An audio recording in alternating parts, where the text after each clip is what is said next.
Hello students, welcome to the Circuit Academy and this is your Kuldeep sir. So guys, आज की इस video पे हम लोग पढ़ने वाले हैं किसके बारे में? Double displacement. अगर आपने डिस्प्लेसमेंट रिएक्शन समझ लिया है तो डबल डिस्प्लेसमेंट भी आसानी से समझ में आ जाएगा। थोड़ा सा अपन डील करते हैं डिस्प्लेसमेंट एंड डबल डिस्प्लेसमेंट में डिफरेंस क्या है। तो सिंगल डिस्प्लेसमेंट में क्या होता था कि ए बी एक सॉल्ट है, मेटल सॉल्ट है, उसमें सी आप दूसरा मेटल ऐड करते हो, तो ये जो सी है ए को रिप्लेस करता है क्योंकि सी इज़ मोर रिएक्टिव देन ए, तो बन जाता है सी बी प्लस ए। सिंपल था। लेकिन सेकेंड पार्ट अब मैं ले रहा हूँ यहाँ पास कि दो सॉल्ट सॉल्यूशन रहेंगे, दो अलग अलग मेटल सॉल्ट सॉल्यूशन रहेंगे, ए बी मान लो और एक क्या हो गया आपका सी डी। अब होगा क्या, ये सी जो है मोर रिएक्टिव है किससे? ए से, तो वो सी जो है ए को रिप्लेस करेगा और ए जो है सी के जगह पर आ जाएगा। इंटरचेंज ऑफ कैटायंस हो गए। पहले पार्ट को हम क्या बोलते हैं? जब भी सॉल्ट होता है आपका तो पहला पार्ट कैटायन और सेकेंड पार्ट क्या कहलाता है? एनायन। तो कैटायंस का क्या हो गया यहाँ पे? इंटरचेंज हो जाता है। तो इसमें क्या बन जाएगा अब आपका सी बी प्लस क्या बन जाएगा गाइज? आपका ए डी फॉर्म हो जाएगा। सी बी प्लस क्या फॉर्म हो जाएगा? A D. तो डबल डिस्प्लेसमेंट में हमको ध्यान रखना है कि दो सॉल्ट अपने पास होंगे, two metal salt will be there, और डिस्प्लेसमेंट में एक सिंगल मेटल सॉल्ट होगा और दूसरा क्या होगा? More reactive metal. क्लियर है? चलो, अब एक सबसे फेमस रिएक्शन यहाँ पास दिया हुआ है जिसको आपको ध्यान भी रखना है। ठीक है, सो क्या है यहाँ पास दिख रहा है आपको कि सोडियम सल्फेट, क्या लिखा हुआ है? सोडियम सल्फेट, जिसमें जो सोडियम है वो मोर रिएक्टिव है किससे?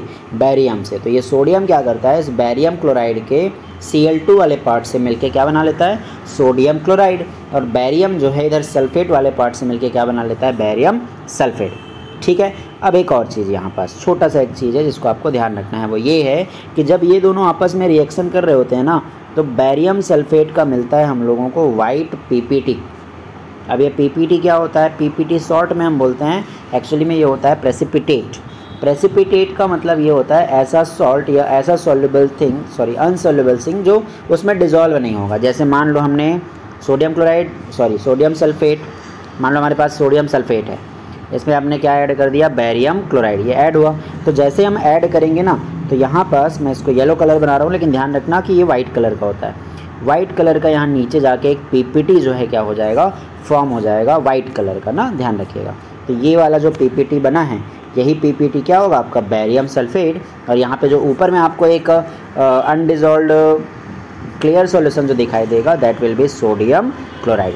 इसकी वीडियो मैं एंड पे ज़रूर ऐड करूँगा, आप लोग ज़रूर रिएक्शन देखिएगा।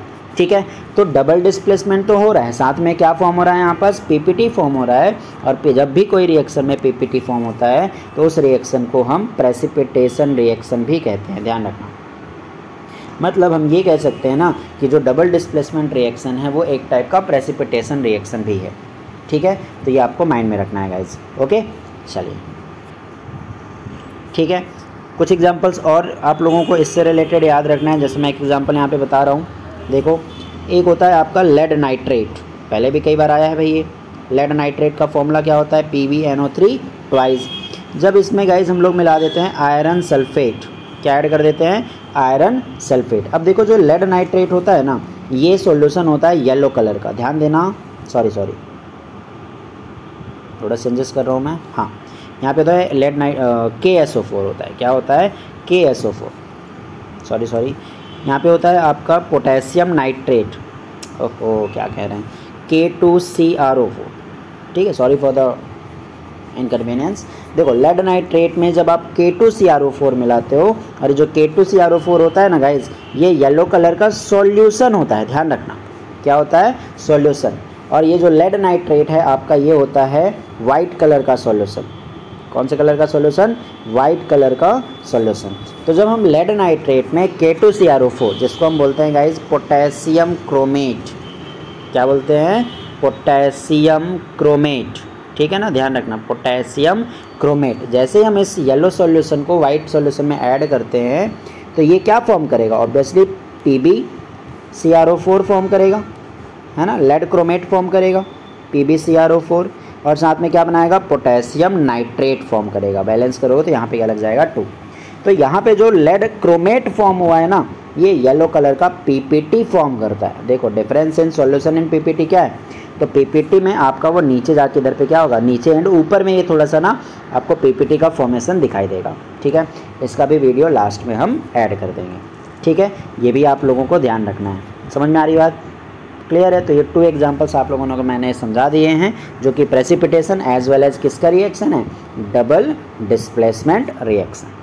ओके गाइज, तो आज क्लास में इतना ही करते हैं, मिलते हैं नेक्स्ट वीडियो में। Thank you. So all I'm using in this double displacement reaction is lead nitrate and potassium chromate and a couple graduated cylinders of distilled water. The first step, add 4 grams of lead nitrate to your distilled water and make an aqueous solution by dissolving the crystals completely. The second step is to add 4 grams of potassium chromate to your second graduated cylinder and create an aqueous solution by completely dissolving the crystals. Once both of your reactants are completely dissolved, you're ready to combine the two. And as you pour one into the other, immediately you see a bright yellow precipitant. Watch this. Look at that. So that precipitant that's insoluble is lead chromate. You can see how thick it is. Let me add a little more. Just amazing. Here you can see the precipitant falling out of the solution. Okay, so what's happening in this awesome experiment is you've got an aqueous solution of potassium chromate. These are your reactants, and lead nitrate. And when both of these are dissolved in water and combined, you create the product lead chromate and potassium nitrate. The metals are trading places with metals, non-metals with non-metals. And so your lead chromate, that's the solid precipitant. That's that bright yellow solid that appears suddenly between the 2 liquids. And your other product is potassium nitrate. Interestingly, when you look at this incredible solid that precipitates out of the solution, this is used as the yellow pigment in paint.